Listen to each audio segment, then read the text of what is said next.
Hello, welcome to Bloodhaus, the show where we talk about art house horror movies. I'm your host, Joshua Conkel. And I'm a plate of prairie oysters, Drusilla Adeline. Welcome to another episode of Bloodhaus, and welcome to our esteemed guest. Yes, we are joined by Bloodhouse bestie, Jose Gallegos. Hi, Jose. Hi, everybody. Huzzah. Haven't seen you since our vacation of terror. And our vacation of terror, too. Going from Mexico to the UK, just well-traveled. World traveler. Basically, like everyone else right now, we're doing everything we can to stay out of America. Yes. Yeah. I think about this is like, I've been thinking about that a lot lately, especially in terms of like indigeneity and like land back political movements and stuff. Like, give the land back to Indigenous people for sure. But if that means also sending my ass back to Scotland, I'll take it. Do it. Yeah, you know what I mean? Deport me to Germany? I'll take it. It doesn't matter that my family came here 250 years ago. I think that's one of my more controversial opinions, that whenever I see a land acknowledgement, I immediately roll my eyes and I turn to the person that I'm sitting next to. I'm like, why don't you just give the land back? Like, yeah, I don't need an acknowledgement that you own the land. Like, just give it back. Jose, I hate land acknowledgements. Not because I disagree with the sentiment, just because it feels like a secular prayer to me. And also, I grew up on a reservation, Suquamish, Washington. And so I just think of every single Indigenous person that I grew up with, working class Indigenous person, and I imagine them sitting at this fancy film festival with me, and it just makes me laugh and laugh and laugh. Anyway, I just feel like they should lend every land acknowledgement with, and yet we're keeping the land. You know what I mean? But it's ours now. I have more respect for that, because like, even if you tell me a racist, I won't be happy about it, but at least you're acknowledging it, and I know how to approach you. It. Yeah. My friend was like, I really like them because I feel like it teaches me something about the history. And I was like, well, why do you think a baseball game is an appropriate place to lecture people about history? But that's just me. Like, maybe some people just want to watch the Dodgers play. Anyways, this is not a political podcast. How's everybody? Not yet. I mean, what are we gonna do? Yeah, exactly. We're just people. Welcome to Chapo Trap House. Jesus. Drusilla. Yeah. How are you? What's going on? Have you been watching anything good? I'm good. I'm, doing my best to relax and take it easy. I've been prepping for multiple VHS swaps that I have coming up in the month. So I have been thrifting my little ass off across LA, and also deep cleaning my house and purging it of old tapes and DVDs and records and like toys and ephemera and like horror shirts and old punk band shirts and stuff like that A, I don't need anymore, B, don't fit me anymore since I had a boob job. So like all of these need to go out of my house. And I'm having a lot of fun thrifting around LA and like finding really awesome tapes and stuff to bring. So I'm having a lot of fun with that.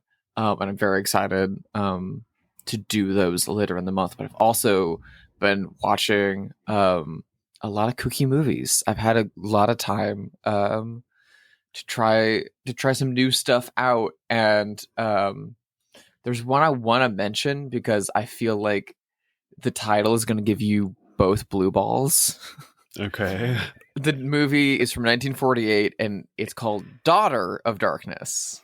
Singular. Okay. Just not many people know Daughters of Darkness is a sequel. Yeah.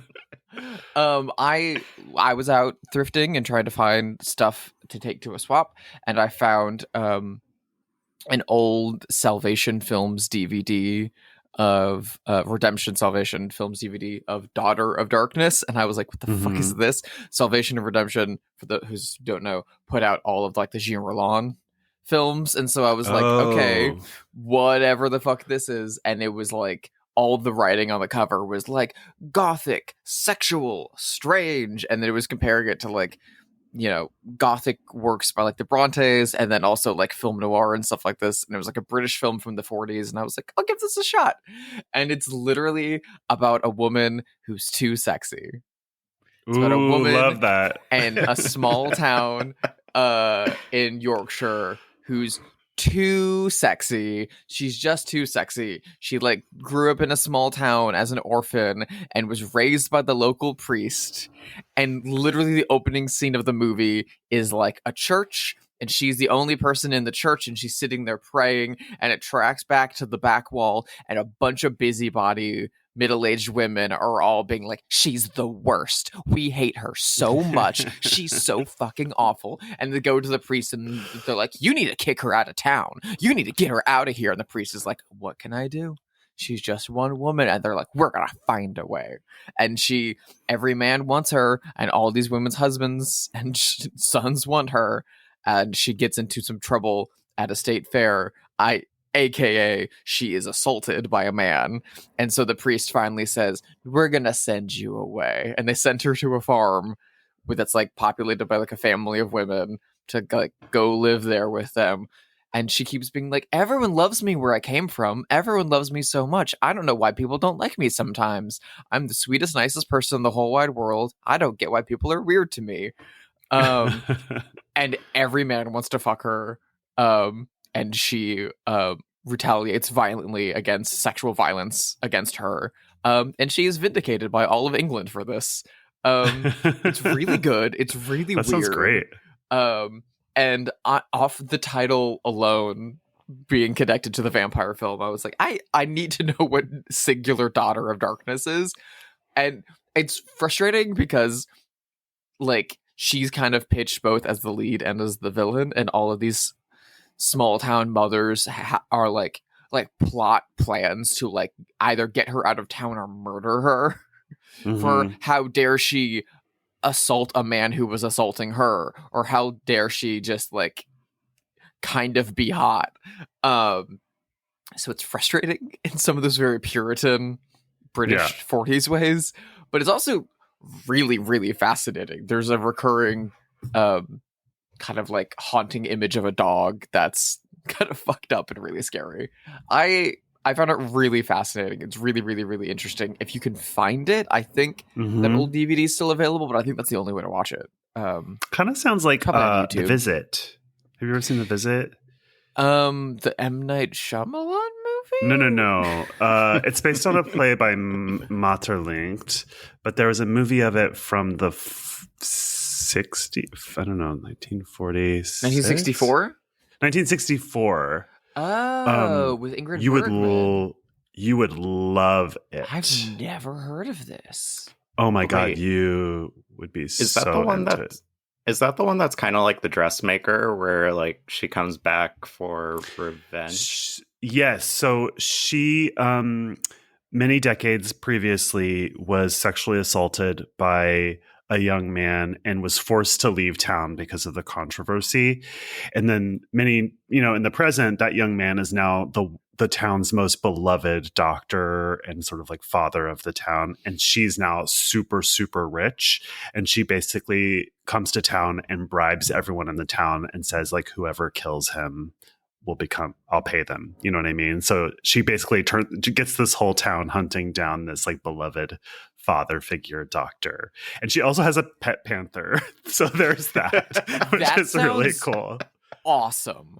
You would love it, Drew. I need to see this ASAP. I'm looking into it right now. Apparently it's directed by Germany's own Bernard Vicky. So yeah, I'm looking forward to this. This looks incredible. I'm seeing a shot of Ingrid Bergman wearing the most insane like butterfly cat eye glasses I've ever seen in my life. So yeah, it's a very Drusilla movie. You'd really like it. I crossed something off my list this week that I hope I don't cause too much controversy because I didn't really like it very much. I watched Mike Leigh's Naked. Oh, Jose, start sharpening your pitchforks. It's funny. Jose and I were just talking about people disliking Naked like 2 weeks ago. I really like Mike Leigh movies, and I'd always heard of this one, and I had never seen it, and so I didn't hate it. Like here's the thing: when I go through like the letterbox of it, the reasons that people don't like it are not my reasons. Like Mhm. I'm not somebody who thinks, for instance, that like sexual assault can't be in a movie, or I don't know. Like I don't like any of those like sanctimonious reasons for not liking this movie.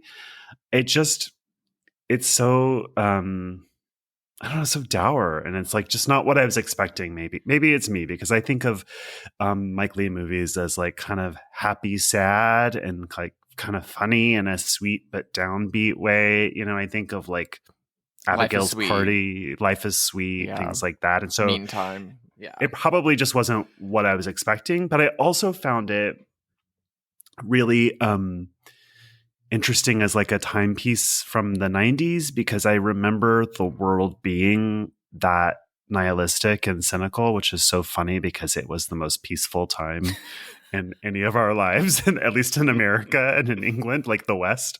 And so it just feels like a little bit pretentious and dour and like dated in a way that I didn't particularly like. The acting is extraordinary. The cinematography is, extraordinary. Mike Leigh's an incredible filmmaker. I just didn't really like it. It's just like not really my cup of tea. That's fair. Come at me. No, it's completely fair, because I think that Naked wouldn't necessarily be on my list of my favorite of his movies, and I've seen most of his movies. But with that one in particular, I think that my boyfriend was telling me that he often describes it as a challenge, because the start of the movie is him sexually assaulting a woman. And the challenge becomes, how do you make this a sympathetic character? And it becomes a more strategic game of how it's laid out. Because when I went and saw the Q&A that was at the Egyptian, there was one person that raised their hand and was like, well, Johnny's such a misogynist. And Mike Leigh started saying, well, how so? And he kept on asking questions to the person that was asking questions. And he's like, I think you're saying he's a misogynist because you're looking at it through a certain lens. The real misogynist is that man over there that just enters into the house and just treats women as whatever they want.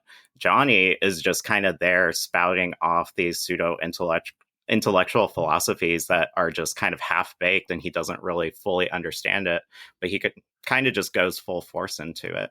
So I think that a lot of people love it because of the depths that it goes to in terms of the character exploration. I don't say that it's a bad movie. I think it's a great movie. It's just kind of like movie. I just didn't like it. Yeah, it's kind of like with Citizen Kane, when people say like, "Oh my god, that's my favorite movie," and I'm just sitting there like, "It's a good movie." I don't think that I'm going to watch it over and over again. The thing about Johnny is that I don't think he's likable. I don't feel sympathetic towards him. I don't think that matters per se. I think, if the character is interesting, and I guess he is interesting, but he's just like, he has so much hatred for the world, and he just wants to punish everybody that he meets, which is interesting. But it's not very pleasurable. And I don't know, sometimes I can get into movies like this and sometimes I can't. And for some reason, this one was like a really hard one for me to access versus a similar movie. Well, actually, I didn't like that movie. I was going to say Funny Games, but I was also like, I don't like Funny Games. So I don't know. Maybe it's just not my cup of tea. I crossed it off the list. I wanted to watch Abigail's Party after because I like it so much. Naked does feel actively antagonistic towards its audience in a way that I think that's the point.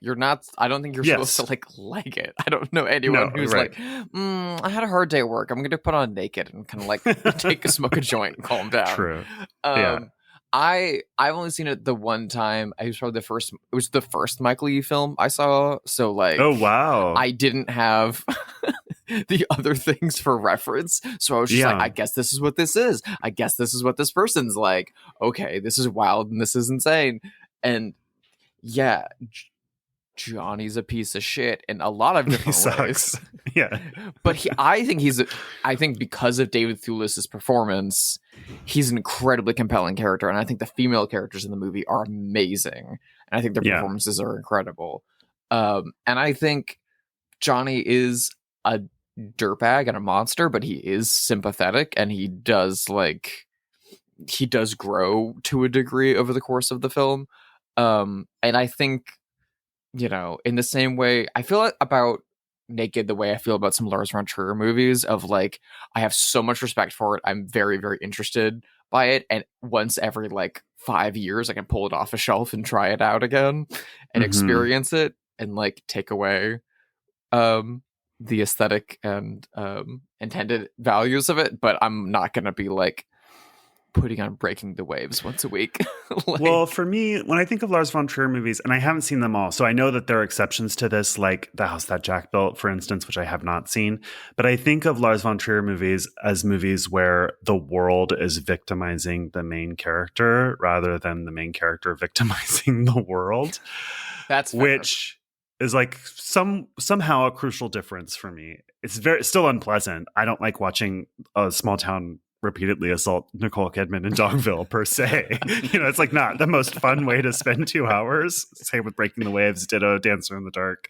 But I don't know, it's easier for me to access that for some reason. I also thought it was a little bit boring because I was like, I can't listen to this man talk anymore with his half-baked philosophy. I don't have that in me. The sequence of him talking about the Night Watchman is one of my favorites. It's literally just it's good. On and on and on and on. Yeah. It basically has some similarities with today's movie in that sense, actually. Honestly, very, very similar. If you can tolerate hanging out with college age stoners that think they have life figured out. It reminded me of college, actually. Yeah. In some ways. Yeah. I will say, if you start with Naked going into Mike Leigh's filmography and you have whatever response to Naked you have, and then you put on Life is Sweet, Life is Sweet will be the best movie you've ever seen in your life. It is interesting to watch a darker Mike Leigh movie, just to see what he's got in him. And he does. He's an incredible talent. I mean, it's just kind of so good. I like. Naked always makes me think of what if Wes Anderson made a slasher movie? What if Wes Anderson made the meanest possible thing? And I think he could, and I think it would be a good exercise for him to do so. I also think Mike Leigh, I don't know, he's got a lot of gifts, but one of them is that he's an extraordinary writer, which is not often the case with filmmakers because he started as a playwright. And if you've ever been lucky enough to see a Mike Leigh play, they are extraordinary. And I think the process of this, if I'm not mistaken, wasn't it a long improvisational? That's all of his films. Yeah. So then he writes them, right? After that, after a period of what improv? It is he goes to each of the actors and he has them give him a list of 5 different people that they know in their lives. And he synthesizes it down till he's able to form a character. And so he has them kind of have this sense memory lived in experience before he starts introducing them into the script. So once he gets the characters down pat, then the script is kind of developed so that there's structure to what's actually happening so that they're able to respond in the way that this character will happen. And it's fascinating that he's able to produce any movie with that. It's kind of like when you watch La La Land and her audition is just so what sides am I reading? And she's just let's just have a conversation. Yeah. Interesting. I will say, if you're interested in Mike Leigh's process and stuff like that, he recently did a hour and a half long GQ video breaking down every film he's ever made. And it's, I think, essential watching. I think it's incredible. He is so sweet. He's a little potato of a man. He's so nice to hear him talk. And he has absolutely incredible stories of how these things developed. And they're almost all done through the collaboration with the actors, and the idea that you can take that ethos and you can make something like Naked out of it and then make a massive period film Topsy Turvy out of it is insane to me. Yeah, I love Mike Leigh. One thing I would caution people, if you ever go to a Q&A with Mike Leigh, do not ask him about the themes of his movie. Do not ask him about any of that. Just ask him about the practical stuff, because once you start getting into the breaking down of well, I think this character is doing this, he just pushes back immediately and is I don't see it that way. Yeah. Yeah. Good for him. Jose, have you seen anything that you want to talk about? So I've been deep diving into the world of vertical content, which is fascinating. No, no, Jose. Listen, No. Instagram advertised some gay stories to me, and I was like, let me watch this story about a mafia boss that like falls in love with a restaurateur or whatever the hell. It's weird. It is so weird. I know all about it. Do you know why I know all about it? Because out of desperation, I applied for a job at Real Shorts this year and had to write one and didn't get the job. It's like, wow, I've written for all these hit TV shows and I'm not good enough to write Alpha Wolf falls in love with his sister too or whatever. So I'm pretty bitter about it. I've never heard of this, by the way. So they're huge. They're massive. Billions of downloads of these apps. What? Oh yeah. It's essentially like these short form content things where it's like less than 30 seconds each episode, but it's just a continuing. Tops. Yeah, it's a continuing series, and kind of. Really. I mean, they're shot vertically, hence the name. Yeah. And each episode is like under a minute long, but it's essentially a soap opera, and it's filmed with actors with no budget. They're all wearing Payless shoes, even though the characters are millionaires. And it'll be like, my millionaire boyfriend is a werewolf. Literally, it is like that. And so each episode is under a minute long, and there's usually like 30 episodes more. And so it's an episode, so it has to have a cliffhanger ending. So imagine like every episode, every minute, there's a cliffhanger. Jesus and you just click through. And you also, there's like some sort of like reward mechanism where you earn points for watching. It's like Duolingo. So you oh my God. So it's a paywall. And essentially what it is like, watch this ad and you get to watch the next episode. So It's just constantly that. And after a while, it's like, okay, I'm going to give up because I don't want to watch another 30 minutes of ads just to find out if this mafia boss falls in love with the pilot of a plane or some shit like that. It's all non-union, of course. The actors are not, it's like everything about it is non-union. It costs like $2,500 for a full-length movie. These are full-length movies, basically. Yeah. So however many episodes that is. It's insane. They're insane. Yeah. They make you feel crazy. They make you feel like you're having a fever dream. But people love them. They're insanely popular. It's wild. But, I didn't mean to take over, Jose. I just happen to know a lot about it because I really tried to get a job out of this. Completely understandable. Learning about this is making me want to build a noose. Like, here's something else, Drusilla. Do you know that there's a lot of young people who would rather who want movies to be vertical because they're used to it and they think it looks better than widescreen? How do you feel about that? I think I need to leave.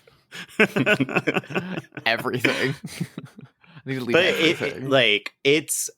I feel like oftentimes my morbid curiosity gets the better of me, even though I know I should. It's kind of like I don't ascribe to AI generated stuff, but God damn it, I love listening to certain AI generated songs that are available because more often than not, pretty interesting, I guess. Yeah, more often than not, it's about cocaine. I don't know. I've listened to Did they just train these on Eric Clapton's discography? I don't know where it comes from, but there's this one AI generated band called like the Girly Group, and one of their songs is like girly things, and the girly things that they do is a lot of cocaine. Yeah. I was listening to a podcast, maybe it was like This American Life or something like that, and it was like a classical music expert who used Spotify every day on his commute or whatever, and he started to notice that there were like these songs popping up on Spotify lists of classical songs that he had never heard of by composers with really weird names. And he started investigating, and it turns out Spotify is filling itself with AI generated classical music, jazz music, ambient kind of music, and it's just like there's more of that now than there is like Mozart and stuff like that. It's really crazy and dark. Yeah. But those verticals are pretty funny. Literally, they're like paranormal. A lot of them are paranormal romances. So it's like my alpha wolf husband is secretly a billionaire or whatever. And so it's it is just campy. Wattpad, like Yeah, it's essentially my Wattpad, God. but just in a longer movie. Visual form. Oh. Yeah. I wouldn't recommend that you sick. need to watch them. It's a morbid fascination that I have. The other morbid fascination that I have that I will never participate in is this whole Studio Ghibli AI stuff. Ugh, disgusting. Vomit. I have but so the many verticals, friends. Yeah, the verticals. We've talked about on the show. No Hollywood writers are really working right now, and the one that I applied for was called Real Shorts, which is one of the bigger ones. It pays $80K a year, which is not much for a Hollywood screenwriter. No. It's a full-time office job. You're working 60 hours a week in an office shooting these fucking things.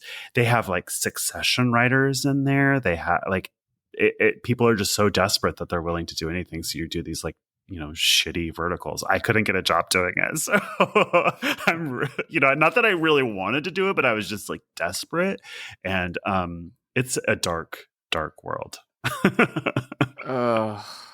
I hate this so fucking much. Yeah, it sucks. Well, do you know what doesn't suck?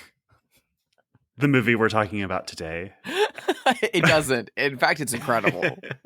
The three of us schlepped it to Vidiots in Eagle Rock this week to watch this incredible movie by director Peter Greenaway. From 1989, we are discussing The Cook, the Thief, his wife, and her lover.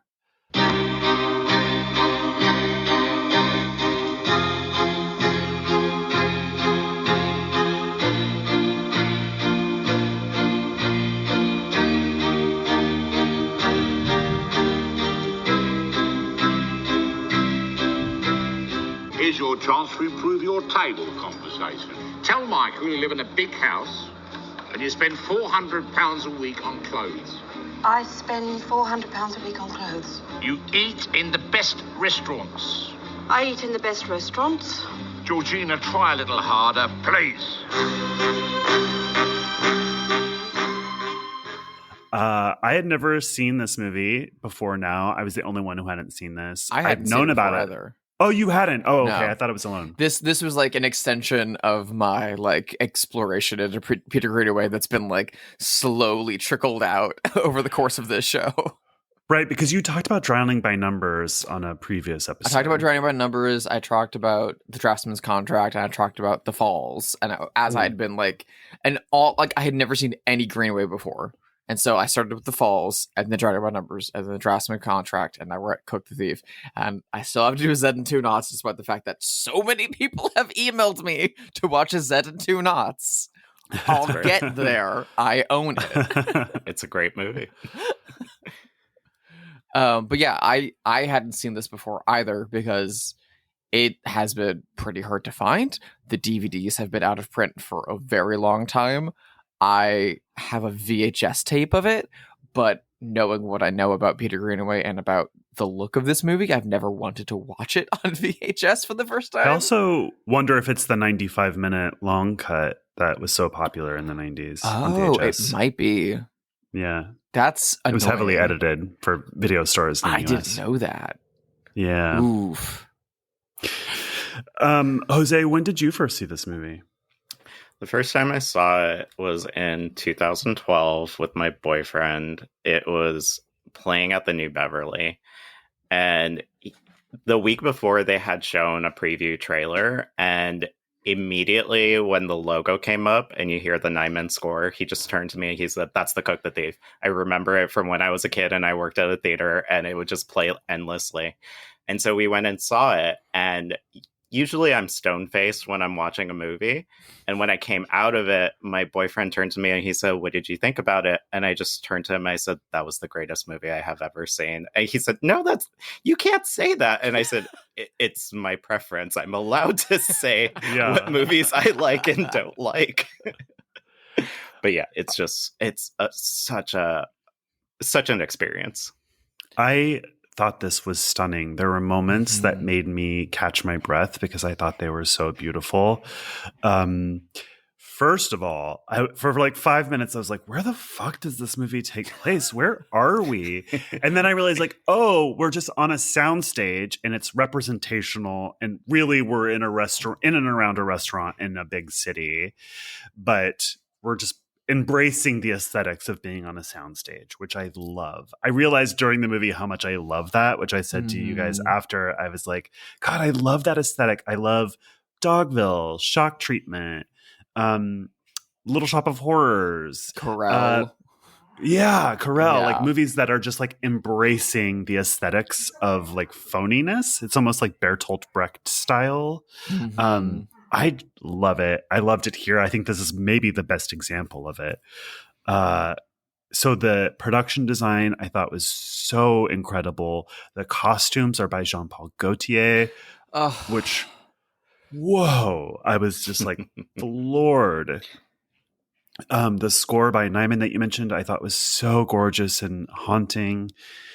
I just was all about this movie. I fucking loved it. The 5 Michael stars. Nyman scores are like honestly 50% of his movies to me. Like they're so much of the magic of his films. They're so hypnotic and they're so gorgeous. And they like, I feel like so much of his thing, like his visual and directing style and writing style are so very specific. And I feel like the Nyman scores complement them in a way that emphasize them and make them more robust while also making them make more sense, be a little bit more like manageable, because it kind of locks you into that world faster than, because if you just had to contend with his dialogue and his direction of his actors, it might be a little off-putting to you, but I feel like the Nyman score really like absorbs you into this world.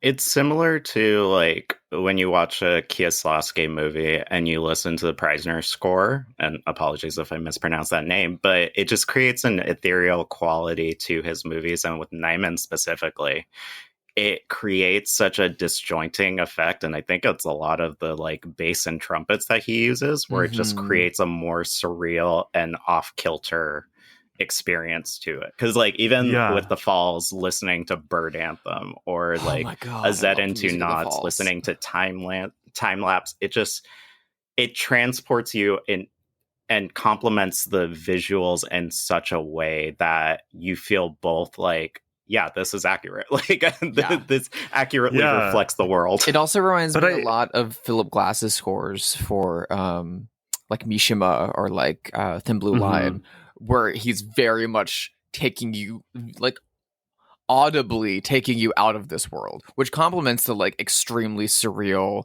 Aiko Ishikawa designed worlds of Mishima and stuff like that.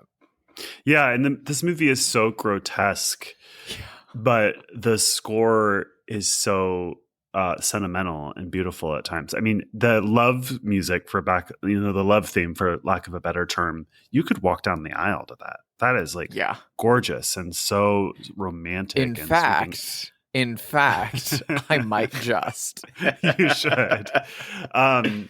And there's a great thing that made me laugh every single time, where there's like this beautiful music by a boy soprano, and we're kind of like scanning over you a did scene, laugh and then every single time. And then we land on him, and so it turns out that is diegetic and not score. It's such a funny gag. It made me laugh every single time. But the music itself is really beautiful. It's like much more sentimental and pretty, for lack of a better word, than I would think a movie like this would have, and it really kind of elevates the whole thing. Not that it needs elevating, and the movie's very elevated. Everything about it is gorgeous. But and the thing with Nyman is that, especially with his collaborations with Peter Greenaway, he would often reuse some of the music or develop it in different ways. So the main theme of Memorial, which is used throughout the film and especially towards the end, it was also used in Drowning by Numbers towards the end of the movie, because it bears some thematic significance, and oftentimes his films kind of intertwine in weird ways that like they might not directly be related, but music wise, or even certain characters, or like he often references this fictional character of Tull Slepper that frequents through. He finds I love little Tull games. Slooper's work so much. I'm such a big fan of Tull Slooper, first of all. But he plays little games within his own movies for the more discerning audience members that are looking for those little indications. And especially with Drowning by Numbers is his most gamey of movies. Yeah. Well, this has like the game you could call it of like the changing colors. Like, so everyone's costumes change colors depending on what room they're in. They'll literally walk from one room into the other in one smooth motion. Incredible. And they'll be in red dresses and then white. You're like, oh! Yeah. The first time she walks into the restroom and her dress changes, her dress and like glamorous fringed glove, one fringed glove, turns from red to white. It was one of the moments that made me catch my breath. I was like, oh my God. And with that, like, I try not to go on a deep dive of like film studies to that, but it's fascinating the colors and what they represent and who dominates the space, because like the kitchen is all greens, the restaurant banquet hall is red, the bathroom is white, the outside is blue, and even Michael's like library bookstore is brown. Yeah. And so like it's often dominated and associated by the characters and what they bring to it. And the most fascinating scene that I started thinking about was how like green tones are supposed to be like related to earth or nature and all that, which is related to the kitchen staff. But when you've got the titular thief that goes into the kitchen and is talking about how he's going to kill this lover, the green that goes onto his skin just makes him look sickly and jealous and angry. And it just takes on a whole new meaning whenever these characters are associated with colors that they're not necessarily supposed to be associated with. I think it really kind of hit me like a ton of bricks emotionally when throughout the whole movie Michael's character has been in these like brown suits in the restaurant, and he's the only person not wearing like black, white, or red in the big banquet hall. But the brown is like close enough to red that like you kind of like makes a logical sense while he's there. You don't fully pick up that he's an entire outlier. It's more a subtle thing. But as soon as you step into his world in the book depository, you're just like, oh, I see it. I see how this is entirely different from that. And I see how that can masquerade in there. And I can see how one can mistake one for the other. And it's really, really, really heartbreaking for me, because it really kind of puts you in Helen Mirren's character and appreciating these two worlds all the more when they could be mistaken for each other within 2 seconds. And then as soon as you're inside one versus the other, they're night and day. It's really, really beautiful and breathtaking. I think we should also quickly run down the plot, the plot, which could fill half a napkin. Right. So in the simplest terms, Albert is a gangster, like a mafioso, who owns this restaurant. And he goes in every night with his gang of thugs and tortures the chef and the patrons, and it's very alienating. His wife is Georgina, played by the fabulous Helen Mirren. She hates her husband and is always speaking off to the bathroom for cigarettes and stuff like that. She just doesn't want to be around him.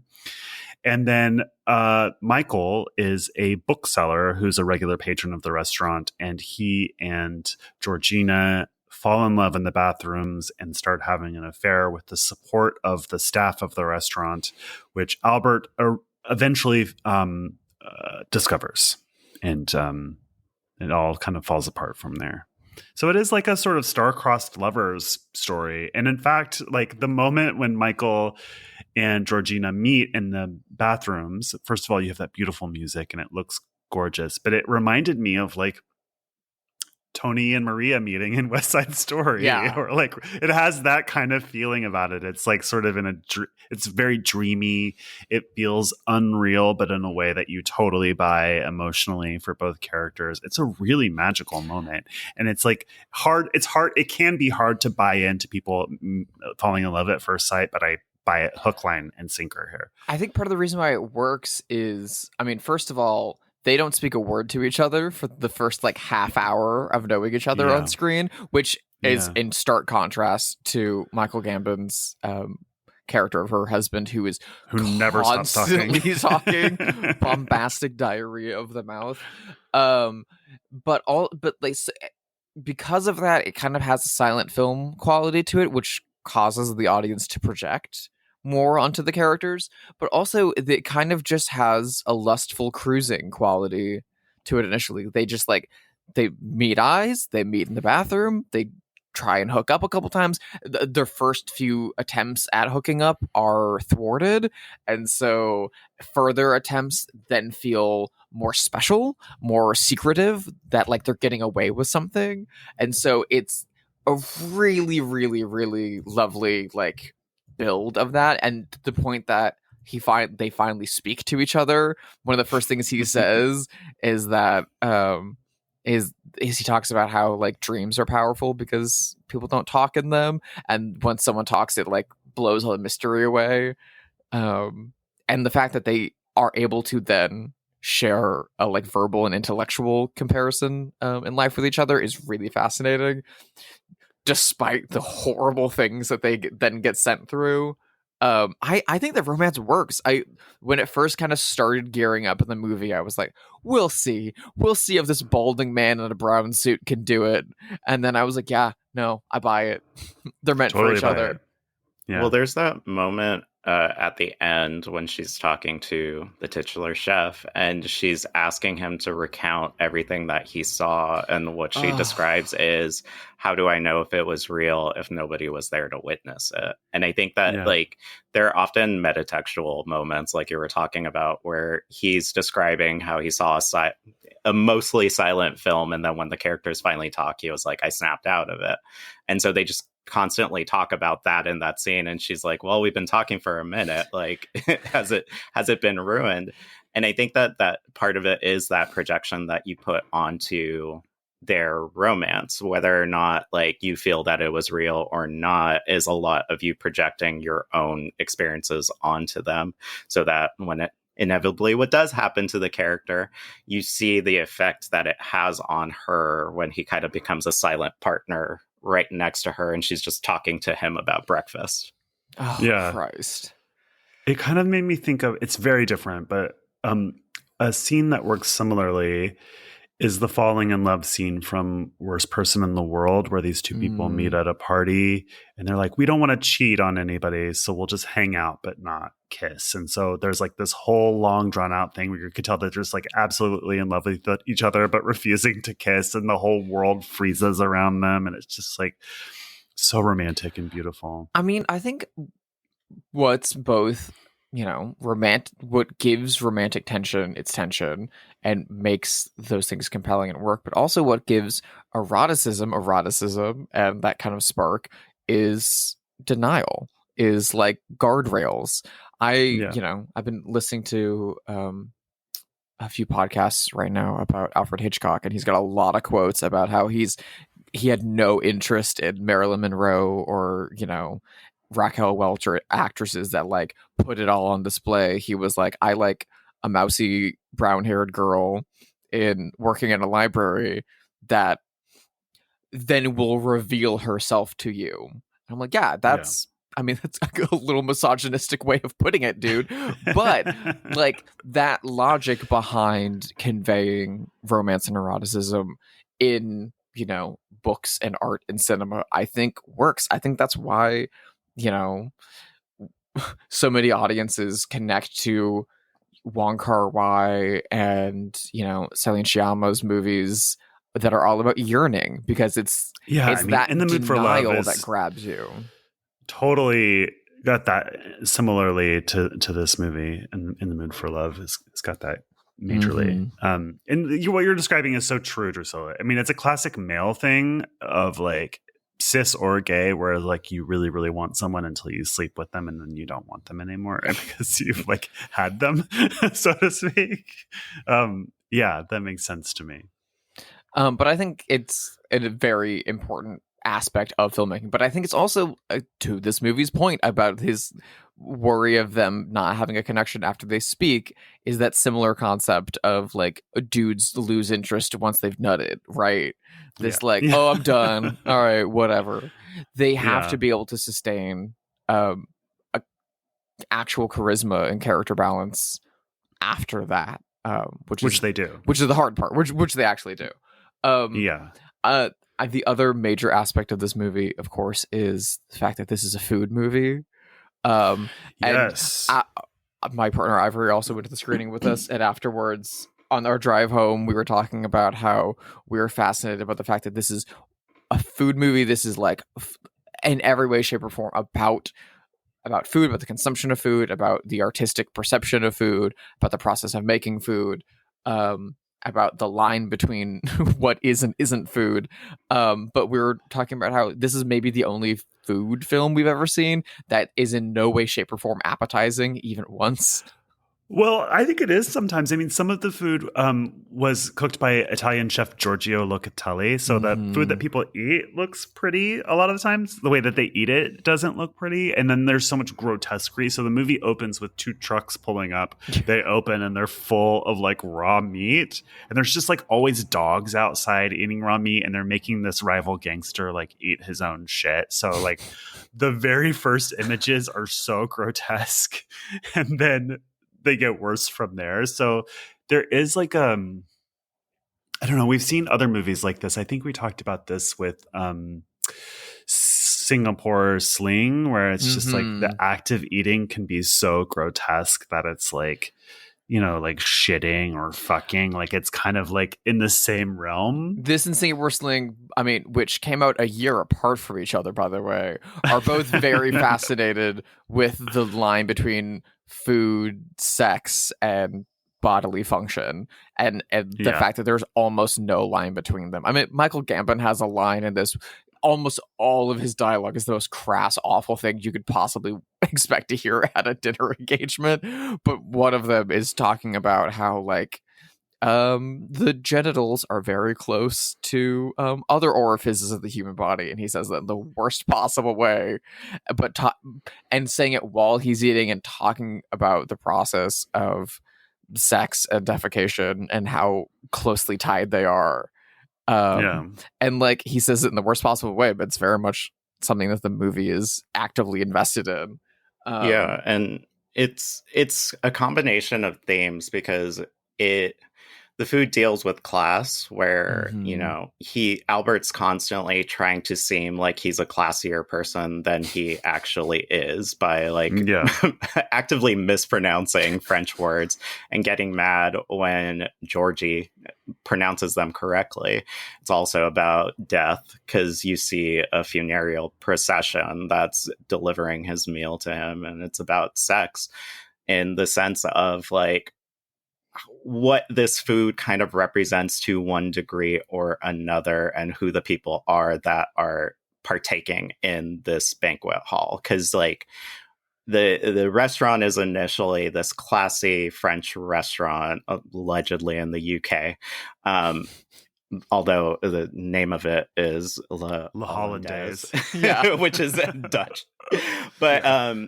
But you have a classier patronage that's going there, and slowly but surely you start seeing this infiltration of the seedier side of the people that are being invited from his crew, until he starts forcing out the quote unquote classier people out. Right. And then it seems like he's actively ruining the restaurant over time. Yeah, and then it also seems like he's running a protection racket on the restaurant. He has a conversation with the chef early on in the restaurant that's like, it's sort of like classic mafia thing. It would be a shame if something happened to this place. Yeah. So it is like a classic mafia protection racket. I mean, almost as soon as he walks into the restaurant for the first time, they blow a fuse and the power goes out, and all the waitstaff is freaking out, and the chef is like, "It's because of our wonderful benefactor. We can thank him for this nice candlelit dinner tonight." Yeah. And that's why a lot of people often equate the metaphor of Thatcher's England to this movie. In terms of the setting that's created and the havoc that's wrought on the restaurant, and all in the namesake of this one character that thinks he's actually doing good for the benefit of everybody else. Yeah. I was gonna say, now that you mention it, it's not subtle. It's but I didn't no, because I'm not British. I don't think about Maggie Thatcher as much as I should probably. I mean, in 2025 America, it's also pretty on the nose. Oh, I mean, yeah. down to Michael Gambon's... He's totally a Trump figure. Yeah, down to Absolute his tie that goes down to his crotch. Like, yeah, it's like so on the nose it hurts. I think it's beautiful. Speaking of the combination of sex, death, and food, there is a sequence in this movie that, Josh, you mentioned earlier, things that took your breath away. There's a sequence in this movie that I know took your breath away in the different way, because both you and Ivory were sat on opposite sides of me and were both clutching your mouth with your hand for this entire sequence of the two lovers almost being caught by Michael Gambon's gangster character and having to be shepherded away while still in the nude, while still like technically mid coitus, into the back of those meat trucks that were outside that over the course of the week's time of the movie have just been rotting. Ugh. So they are fully nude and like attached basically still and are shepherded into a truck filled to the brim with rotting meat. Disgusting. Also kind of an Adam and Eve image in a weird way. It was revolting. The trucks are shaking around. They're being splattered by raw meat. And they have to be hosed off after. Yeah, they have to be hosed off. I thought you were going to mention the end of the movie, which we won't spoil, but just to say her revenge dress is so incredible. Oh my God. That requires an entire member of the waitstaff to carry the train of carrying it. the train of it. I thought immediately of I was a big Game of Thrones fan, and there's like a classic scene where Cersei, who's like the biggest bitch on the show, does something vile, and she's wearing this great revenge dress that's like black leather gown with spikes on it, and it was like, God, let me wear that if I'm ever doing like really great revenge. That's how I felt about her dress in this. I was like, the Gautier designs are phenomenal. The waitstaff that are like army outfits with like forks and knives and spoons everywhere.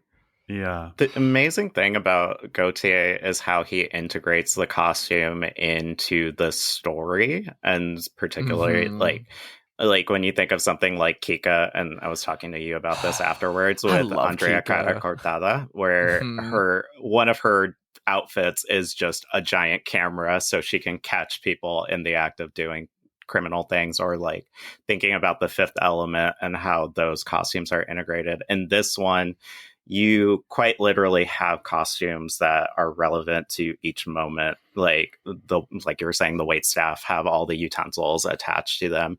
Or oftentimes, Helen Mirren's character is associated with birds and feathers. Like when she's having sex, she's just like constantly in these feathered bodices, to the point where you see that final revenge dress, and it just enacts it announces the moment that's going to she's come about. Frequently from a visual design point compared to a bird in a cage. And something that I find really interesting that complements that is Michael Gambon and his like crew, which it should be noted also includes Tim Roth in one of his sexiest looks ever. Baby Tim Roth. And also Kieran Hines. And also, and eventually, for one scene, Ian Dury of Ian Dury and the Blockheads. Not getting hit with a rhythm stick this time. But they're all dressed, all of their outfits seem to evoke like pirate looks. They've got these like big boots. They've got belts on, but then they have like second like belts that are hang lower that like carry napkins and stuff like that. And they've got like long coats with tails, and it almost positions Helen Mirren as the bird on his shoulder. Well, with that, because it mirrors the background painting that's in the restaurant, which is the banquet of the officers of the St. George Militia Company in 1616, where the figures in that painting are wearing the exact same things that the men are wearing. I think that it goes again to that class idea that if you start dressing for success, you eventually will become what you're trying to obtain. But for those characters, it just kind of seems like they're parading around pretending that they're important when really they're not important. Well, it's also it's a bastardization of that painting because it has more of a like pirate connotation, which is a plunderer, right? Which is again a thief, a criminal, like.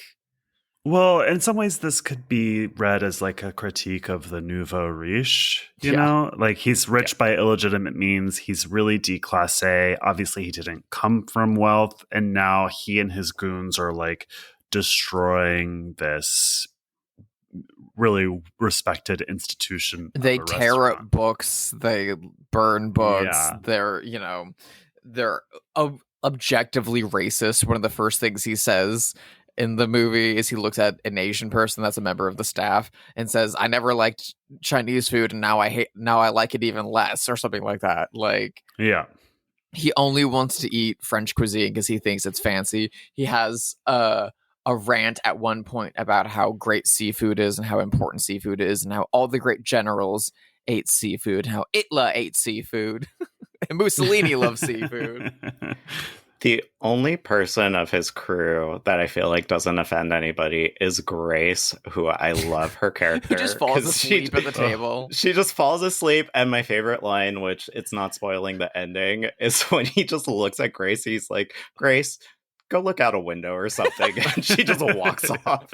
Well, she's like a daffy old lady. I assumed that she was like his aunt or his mother or something like that. Yeah, I don't know. I didn't think that she herself was like one of the gang members. Sort of like how when you like somebody who's like nouveau riche will like want to buy their mom a house. Like I thought it was like that kind of energy. I also, because of, again, the critique of the nouveau riche English gangster and then having Helen Mirren on their arm, I couldn't only keep thinking of Bob Hoskins in The Long Good Friday throughout much of the movie, except his character's intended to be likable to a degree, despite being a fucking moron who gets his comeuppance tenfold. This is a very different character, and this is almost a decade later, a much more mean-spirited look at very similar themes. I think it's fucking incredible.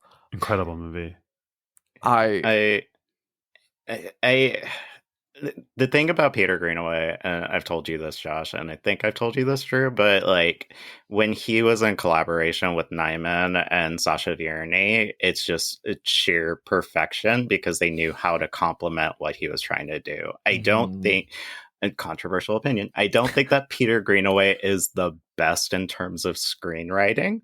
He's great at visual style, but he needs a crew that's able to complement that. Yeah, very much so. And once Vierny died and he had that fallout with Nyman, even though he's worked with like Brian Eno and different cinematographers, his films don't feel the same as they used to. They don't have the same visual language that they used to.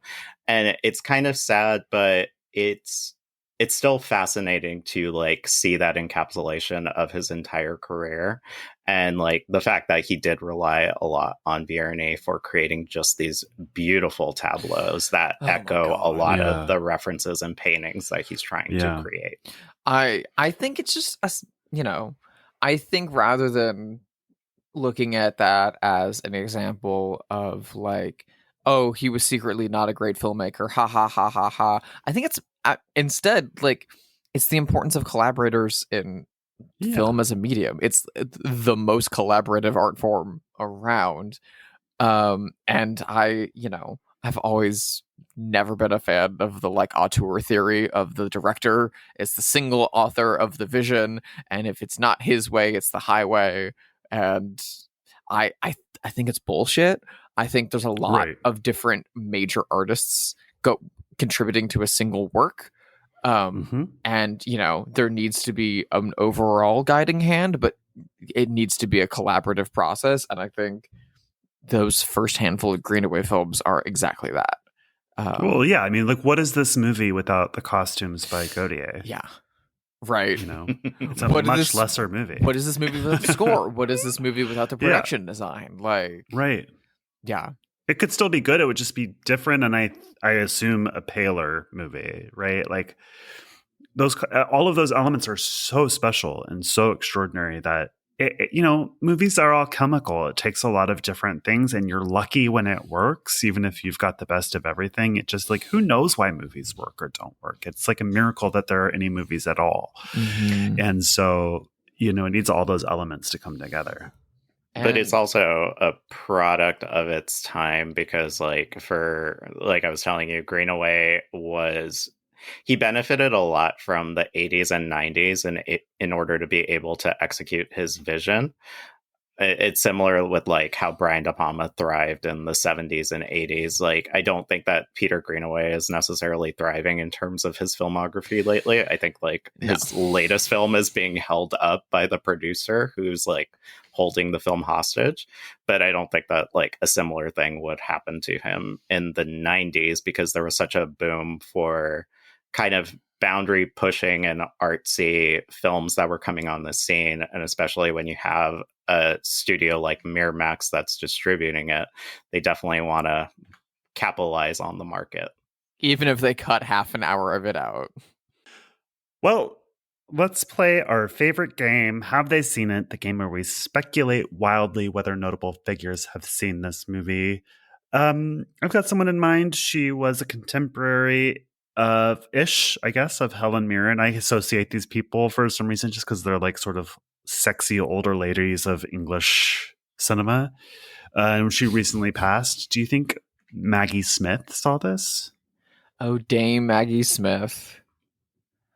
I feel like more than likely, especially like by 89, Greenaway was very respected. Yeah, England at the time. I feel like it's kind of like an event to a degree in like the British art film scene. Do you think she would like this? I don't really know. Would Miss Jean Brodie like this? I think it's a situation of like respecting the art because like oftentimes when you talk to actors, they're definitely on the lookout for how the acting is in the film. So I feel like it'd be a situation of like, oh my God, that was such a brave performance. I didn't really care for the movie, but having watched, did either of you see that documentary like Tea with Dames about Maggie Smith, Judi Dench, Joan Plowright? Oh, I just, remember like, that. hanging out? Yeah, I didn't. Yeah, No. They're just like a bunch of bawdy women that love telling dirty jokes to each other. So I feel like they'd at least enjoy a majority of the film. Well, Joan Plowright was also in Drowning by Numbers. So like, yeah. I think some people might not realize this because we know Helen Mirren is like sort of an older woman. And we do talk about how hot she is for an older woman. But if you see her in the 60s, she was like a smoke show. She had huge jugs, was really hot. I mean, she was like a sex symbol in England. And I think some people don't know that anymore. And I think during this period, she would have just broken up with Liam Neeson because they were dating for a while after Excalibur. I like that the couple here too, by the way, is in their like 40s or 50s, you know what I mean? And still hot and sexy. I think that's nice. Yeah, you can be middle-aged and fuck in a bathroom. Yeah. Take me, for example. Who's to say? Maggie Smith is a yes, then. I'd say Maggie Smith is a yes. Okay. Drusilla, do you have anyone in mind? Yeah, I was thinking about another absolute legendary British filmmaker who we've talked about in the show before, who to a large extent created and is known for the most stylistic British filmmaking of all time, especially when it comes to exaggerated color palettes and Brechtian production design and staging. And that was Michael Powell, like director of The Red Shoe, co-director of The Red Shoes, Colonel Blimp, Black Narcissus, Peeping Tom, of course. And, you know, by the 1980s, they were working on restoring a lot of his films, getting them back out and released in the UK and the US. He had married Thelma Schoonmaker, Martin Scorsese's editor, they'd all like met in the late 70s and they'd fallen in love and they like formed a relationship. And he lived until around the beginning of 1990. So he was alive for about a year with The Cook, the Thief, and His Wife and Her Lover in release in the UK at the time. Do you think Michael Powell has seen this or any Peter Greenaway? Well, maybe some Peter Greenaway. I don't think he would have seen this just because he was about to kick the bucket. He died in 1990, so I feel like he was probably busy with doctor's appointments and things like that. I'm busy dying. But I don't know for sure. Maybe he was that much of a cinephile. He's like, after this doctor's appointment, let's go to the theater and see The Cook, the Thief, His Wife and Her Lover. I feel like he could have gotten a screener in VHS too. Could have been. He did work with Helen Mirren previously in Age of Consent, so there's entirely a possibility that he might have seen the film, but I tend to lean more with Josh that like probably that's what's happening. He maybe watched it from heaven. But according to his own films, heaven's in black and white, so he wouldn't have been able to appreciate it. Yeah. Listen, I'm going to be watching this movie in heaven. I guarantee it. If you win a Brett Goldstein's Films to Be Buried With podcast, is this what you're taking to heaven to show people in heaven? Is The Cook, the Thief, His Wife and Her Lover? I always wonder what I would say. I guess I'd probably say Rosemary's Baby if I were on that podcast. Yeah, that's the Josh answer, I think. Yeah. Jose, do you have anyone in mind for have they seen it? So we were talking about this person after the screening. Do you think that Wes Anderson has seen this movie? Absolutely. 100%. I think Wes Anderson owns and has seen every Peter Greenaway film multiple times. I kind of wish that Wes Anderson, to speak of like Mike Leigh going dark for Naked, I would like to see Wes Anderson go dark. You know what I mean? Yeah. He's had some like pockets of darkness in his movies. There's some sadness in his movies for sure, but I mean, I want to see some like blood. I want to see some murders. I want to see Wes Anderson do something that's closer to a horror movie. Yeah. You know? And like he's famously a big fan of that stuff. He's a big fan of like Roman Polanski's films. He's a huge fan of Peter Greenaway's films. And steals from him whole cloth frequently. He's a huge fan of Almodovar, and like I know he has like a stomach for this stuff. I want to see him tackle these things. Do you like Wes Anderson, Jose? I have a complicated history with him. I feel like his first batch of movies was so great, and it's kind of like a snake eating itself, where after a while it just kind of becomes a derivative. It's the same argument that I have with like Lady Gaga, where I think like out of the gate you just do something great and then you just kind of become a carbon copy of yourself. I see your that's point, the way that I feel. And I was starting to feel that way until Asteroid City, which I think is one of his best movies. I do really I was love like, Asteroid City. holy shit, Wes Anderson is back. But I was feeling that way before Asteroid City. I'm a big Wes Anderson fan. I think he's a real artist. I think his movies are beautiful, especially the best ones like Royal Tenenbaums. Yeah, I like him. I feel like sometimes people who don't like him are just mean. You know what I mean? Like, well, I'm not mean because I don't like him. I'm just mean in general. But like, I appreciate him, and I'm definitely watching his movies and not actively being like, "Oh, you like Wes Anderson? We can't be associated." It's just a matter of like, I feel like his heyday was definitely behind him, and where you see like little glimpses pop up every once in a while, like. Did not care for those short films that he made. Oh, the Roald Dahl films. I enjoyed those. I really love Wes Anderson's films, and like the early 2000s ones, Zissou, Darjeeling, Tenenbaums will always have like a massive place in my heart. And I revisit them very frequently. Rushmore, Fantastic Mr. Fox. Rushmore, yeah. I kind of think of Wes Anderson in the same way I think of like Green Day. Or like, 90s pop punk bands where I'm like, God damn, Dookie's incredible. American Idiot's incredible. Insomniac's incredible. They keep putting out albums, and I will keep listening to the albums they put out. And I'll give it a listen, and I'll be like, that's not so good. Okay. all right. But then the last album they put out was quite good, and I was very pleasantly surprised. And I went to go see the tour. And with Wes Anderson, like Isle of Dogs, not my thing. Didn't really care for it. French Dispatch, I liked parts of it, and I defend parts of it. And then Asteroid City, I was like, hey, this is really good. This is really lovely. And all of my friends were like, that sucks. And I was like, No, they're wrong. Oops. Asteroid City is a deeply sad, very philosophical movie. It's different for Wes Anderson. It's deeper than anything he's made. And since probably Royal Tenenbaums, I think that movie's a banger. I love it so much.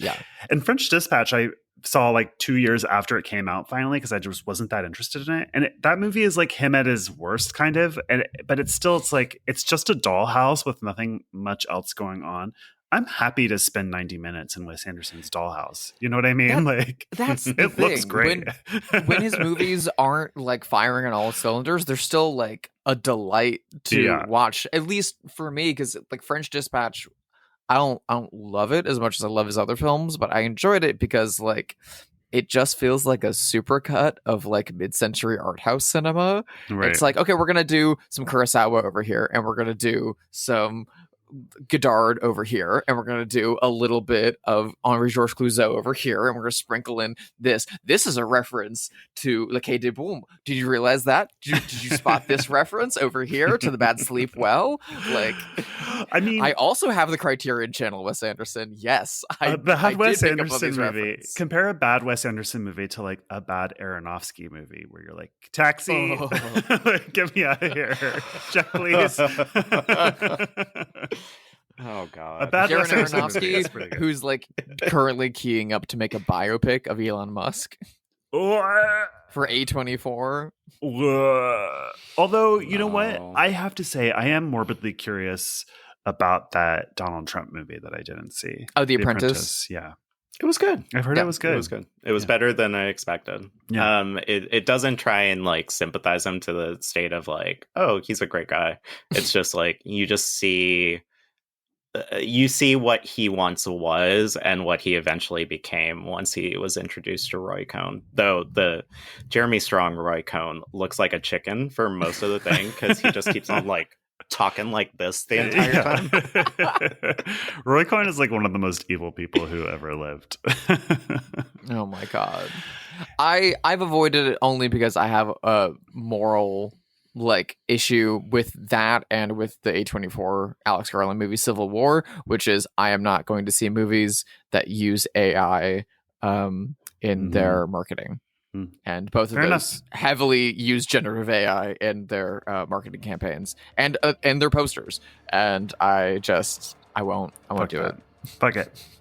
Well, thank you for listening to this episode of Bloodhaus.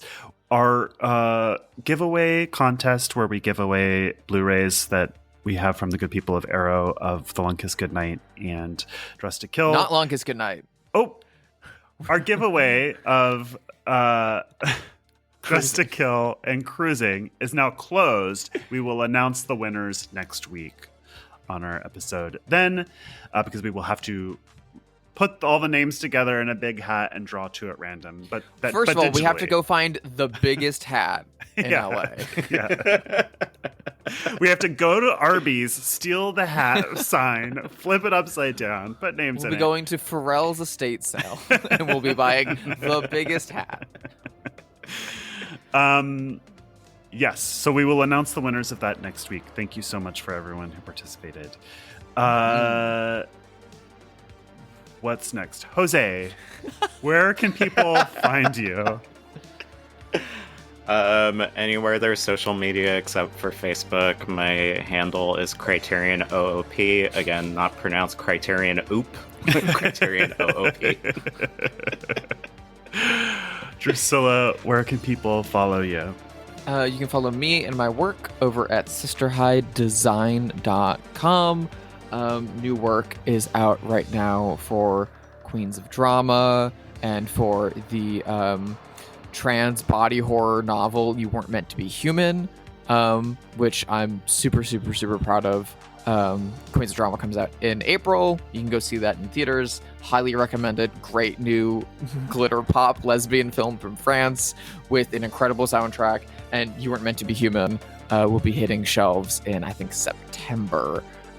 You're gonna want to read that, especially you, Josh. It's really fucking incredible.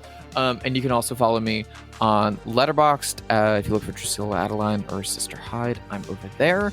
And you can find all the Marcel Carné movies and old film noir movies I've been watching lately. I'm on a kick, I guess. And you can also follow me on Instagram and Blue Sky at Sister Hyde. What about you, Josh? What menus are you on these days? Blue Sky, Letterboxd, and Instagram at Joshua Conkel. Oh, also, I should have mentioned you can follow the show on Instagram at bloodhousepod at gmail, or at bloodhousepod, or email us at bloodhousepod@gmail. Ugh. Drusilla, what are we watching next week? Next week, we are, in fact, heading back to America, and we might be heading to one of the scarier parts of America for certain people. We'll be heading to the deep, deep south. We'll be taking a little trip. We'll be taking out our canoes. We'll be taking out our banjos. And we'll be joining John Borman and John Voight and Burt Reynolds on a little trip to Deliverance. Spending some time with my kinfolk. Thanks, everyone. Bye.